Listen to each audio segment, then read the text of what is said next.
દેશ વિદેશમાં વસતા મારા વાલા દર્શક મિત્રોને મનોહર પટેલના જય ભગવાન. મિત્રો, અત્યારે ગોધરા બરોડા હાઈવે ઉપર ઊભો છું. મારા ગામથી મારા ઘરથી માત્ર 1 કિલોમીટર.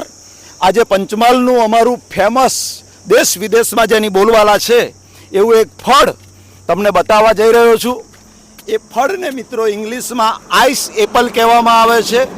અમારા ગામડાની ભાષાની અંદર આને તાડફળી કહેવાય છે. મિત્રો, આ તાડફળીના ઝાડ માત્ર ને માત્ર અમારા પંચમહાલમાં જોવા મળે છે.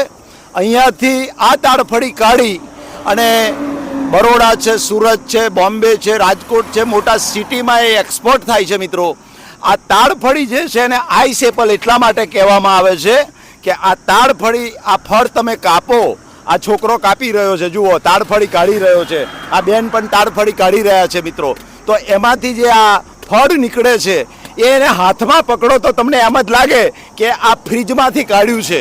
એટલે સાહેબ, આ કુદરતી નેચરલ ફ્રીજ છે. વિચાર કરો, કુદરત કેવું ઉનાળાનું ફળ બનાવે છે કે આની અંદર ધમધોકતા તાપમાં ફળ હોય છે, પણ એ ફળ બહાર કાઢો ત્યારે બરફ જેવું આઈસ હોય છે. મિત્રો, અને આ ફળની અંદર ખાસ સમજી લેજો, 2 એલિમેન્ટ કુદરતે ઠાસીને ભર્યા છે. એક છે કેલ્શિયમ, અને કેલ્શિયમ હોવાથી હાડકાનો પ્રોબ્લેમ આપણને થતો નથી. મિત્રો, અને હોય તો પણ હાડકાનો પ્રોબ્લેમ દૂર થાય છે. અને બીજું છે B12. સૌથી વધારે B12ની કમી હોય છે. આમાં ભરપૂર પ્રમાણમાં B12 હોય છે. તો B12 આપણું ઓછું થતું નથી. અને મિત્રો, આ જે તાડફળી છે એમાં આ 2 જ એલિમેન્ટ છે, કેલ્શિયમ અને B12. એ 2 જ ભરપૂર માત્રામાં છે. અને આ તાડફળીમાં 95% પાણી છે. તમારે બોડી ડિહાઇડ્રેટ થતી હોય, ઉનાળાની ગરમીમાં બોડી ડિહાઇડ્રેટ થાય, આ 2 તાડફળી ખાઈ લો તમે, તમારે કોઈ શરબત કે બીજી કોઈ દવા લેવાની જરૂર પડે નહીં. તમને ચક્કર આવે, તમને પરસેવો વળી જાય, બોડીમાં એકદમ ડિહાઇડ્રેશન થઈ જાય, ત્યારે 3-4 તાડફળી આવી તમારે ખાઈ લેવાની. મિત્રો, આના ઝાડ 40થી 50 ફૂટ ઊંચા થાય છે. આ જે ઢગલો છે તમે જુઓ છો, ફળોના ઢગલા પર હું બેઠો છું. અને આપણે એમને પૂછીએ, આ અમારી ગામડાની બહેનો છે, મારા ગામ નજીકની જ છે, ડેલોલ ગામની છે.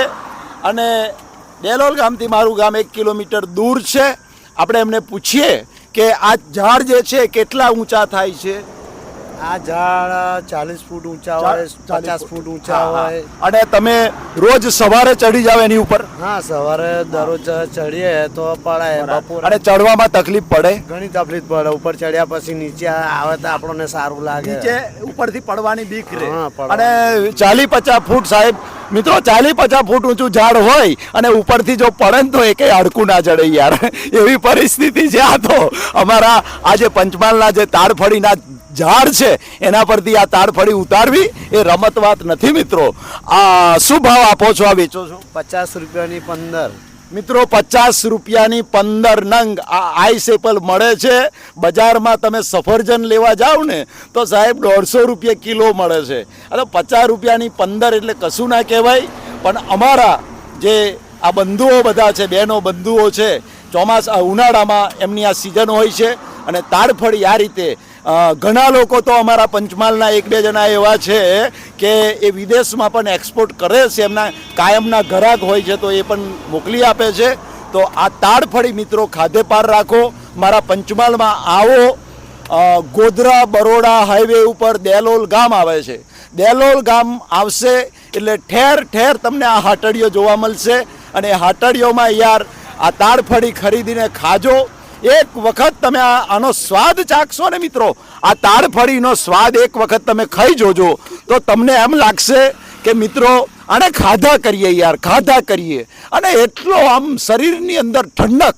આનું મુખ્ય કામ છે ગરમી કાપવાનું, ઉનાળાની ગરમી. સાહેબ, તમે ગરમીમાં ગમે એટલા થાકી ગયા હોય, આ 2-4 ગોટલી ખાઈ જાઓ ને તો તમારી બોડી ચાર્જ થઈ જાય, તમારી બોડી એક ફ્રેશનેસ આવી જાય.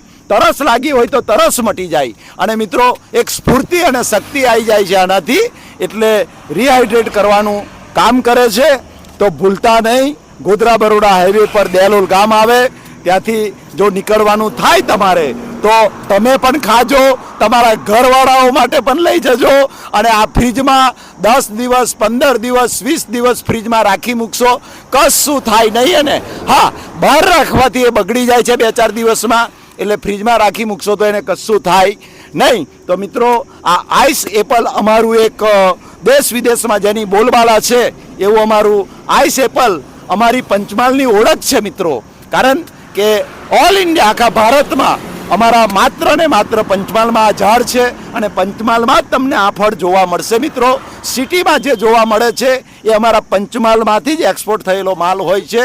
તો ખાસ ધ્યાનમાં રાખજો. પરમપિતા પરમાત્મા મારા વાલા દર્શકોને લાંબુ અને નિરોગી આયુષ્ય આપે હૃદયથી પ્રાર્થના. મનહર પટેલના જય ભારત, જય હિન્દ, જય ગુજરાત.